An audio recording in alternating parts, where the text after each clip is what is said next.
Excellency, Chancellor Solch, Vice Chancellor Dr. Robert हावेट, भारत सरकार के मंत्रीगण, Asia Pacific Committee of German Business के chairman doctor Bush, Bharat, Germany और इंडो पैसिफिक देशों के इंडस्ट्री लीडर्स, देवियों और सज्जनों, नमस्कार, गुटन टाग। साथियों, आज का दिन बहुत विशेष है। मेरे मित्र चांसलर सोल्च चौथी बार भारत आए हैं, पहले मेयर के रूप में और 3 बार चांसलर बनने के बाद उनका यहां आना भारत जर्मनी संबंधों पर उनके फोकस को दिखाता है। 12 साल के बाद भारत में Asia Pacific conference of German business का आयोजन हो रहा है। एक तरफ यहां सीईओ की फोरम की बैठक हो रही है, दूसरी तरफ हमारी नौसेना साथ में अभ्यास कर रही है। गोवा में German naval ships port call पर है और अब से थोड़ी ही देर में भारत और जर्मनी के बीच 7वें इंटर गवर्नमेंटल कंसल्टेशन का भी आयोजन होना है। यानी हर कदम, हर मोर्चे पर भारत और जर्मनी की दोस्ती गहरी हो रही है। साथियों, ये साल भारत जर्मनी स्ट्रैटेजिक पार्टनरशिप का 25वां वर्ष है। अब आने वाले 25 वर्ष इस पार्टनरशिप को नई बुलंदी देने वाले हैं। हमने आने वाले 25 वर्षों में विकसित भारत का एक रोडमैप बनाया है। मुझे खुशी है कि ऐसे महत्वपूर्ण समय में जर्मन कैबिनेट ने focus on India document release किया है। विश्व की 2 सशक्त डेमोक्रेसीज, विश्व की 2 लीडिंग इकोनॉमीज साथ मिलकर कैसे फोर्स फॉर ग्लोबल गुड बन सकती हैं।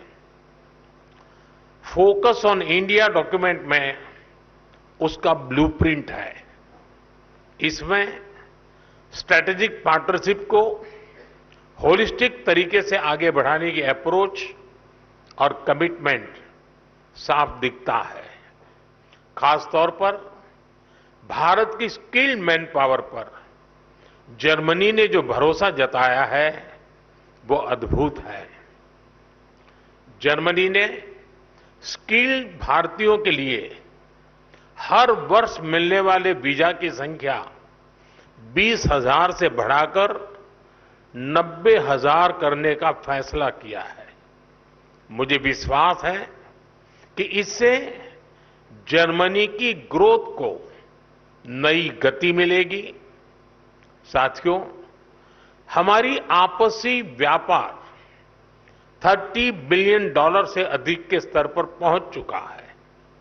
आज एक तरफ सैकड़ों जर्मन कंपनियां भारत में हैं, तो वहीं भारतीय कंपनियां भी तेजी से जर्मनी में अपनी प्रेजेंस बढ़ा रही हैं। आज भारत डायवर्सिफिकेशन और डी रिस्किंग का सबसे बड़ा केंद्र बनता जा रहा है। भारत ग्लोबल ट्रेड और मैन्युफैक्चरिंग का भी हब बन रहा है। ऐसे में आपके लिए make in India, make for the world का ये सबसे उपयुक्त समय है। साथियों, ईयू और एशिया पैसिफिक क्षेत्र के बीच संबंध मजबूत करने में एशिया पैसिफिक कॉन्फ्रेंस का महत्वपूर्ण रोल रहा है।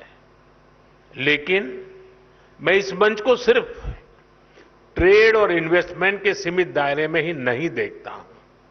मैं इसे इंडो पैसिफिक क्षेत्र और विश्व के बेहतर भविष्य की साझेदारी के रूप में देखता हूं। दुनिया को स्टेबिलिटी और सस्टेनेबिलिटी की जरूरत है, ट्रस्ट और ट्रांसपेरेंसी की जरूरत है। चाहे सोसाइटी हो या फिर सप्लाई चेन, हर मोर्चे पर इन वैल्यूज को बल देने की जरूरत है।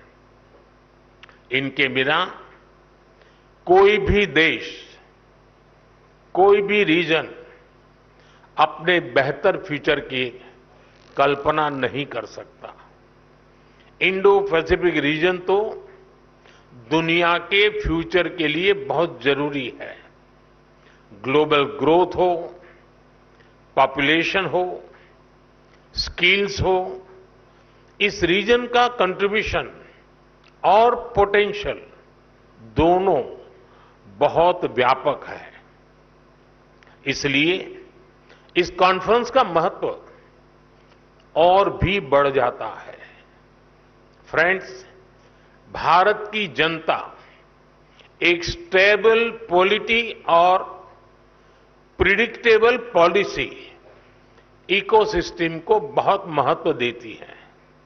यही वजह है कि 60 साल बाद एक सरकार को लगातार थर्ड टर्म मिला है।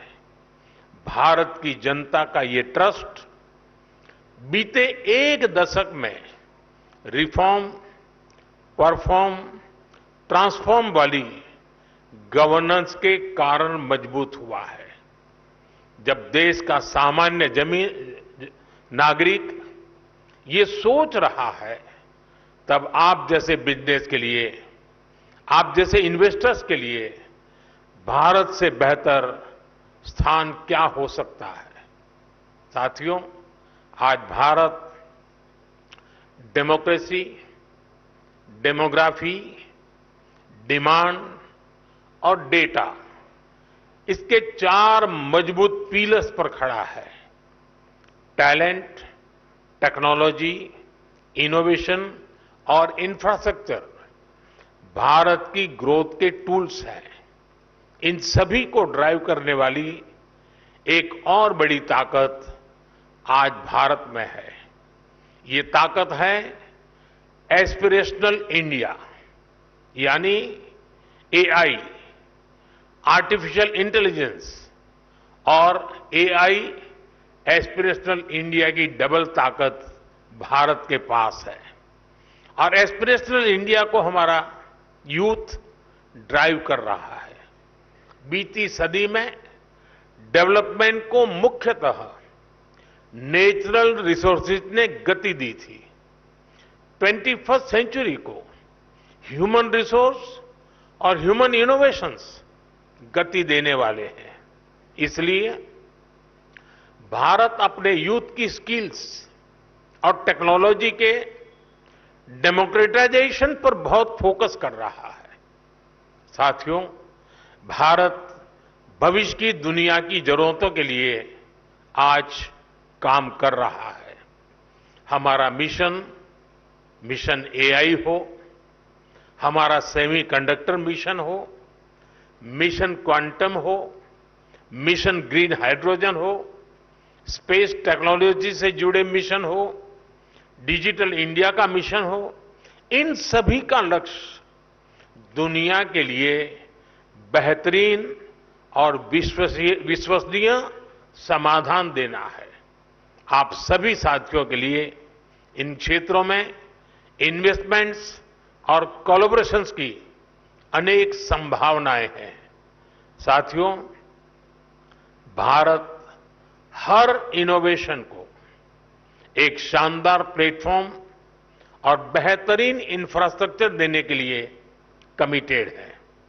हमारा डिजिटल पब्लिक इंफ्रास्ट्रक्चर, नए स्टार्टअप्स और इंडस्ट्री 4.0 के लिए अनंत संभावनाओं के द्वार खोल रहा है।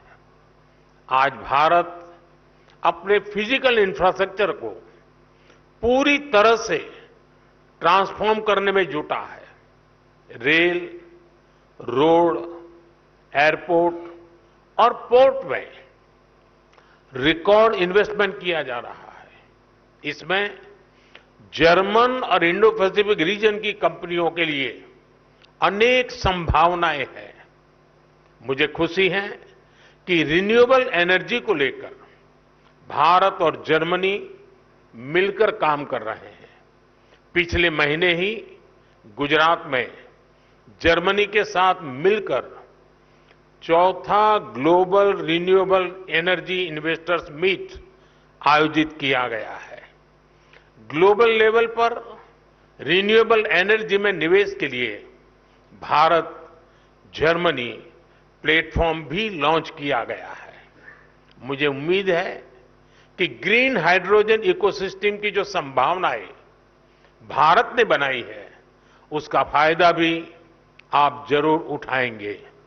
साथियों, भारत की ग्रोथ स्टोरी से जुड़ने का यही समय है, सही समय है, जब भारत का डायनेमिज्म और जर्मनी का प्रिसिशन मिलता है, जब जर्मनी की इंजीनियरिंग और भारत का इनोवेशन मिलता है, जब जर्मनी की टेक्नोलॉजी और भारत का टैलेंट मिलता है, तब इंडो पैसिफिक के साथ साथ पूरी दुनिया का बेहतर भविष्य तय होता है। साथियों, आप बिजनेस वर्ल्ड से जुड़े हैं।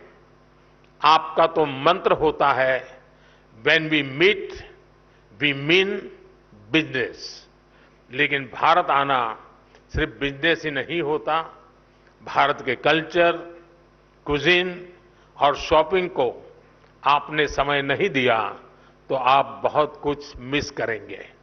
मैं आपको विश्वास दिलाता हूं, you will be happy and back home your family will be happier. ये कॉन्फ्रेंस और भारत में आपका स्टे दोनों मंगल हो, इसी कामना के साथ आप सभी का बहुत बहुत धन्यवाद।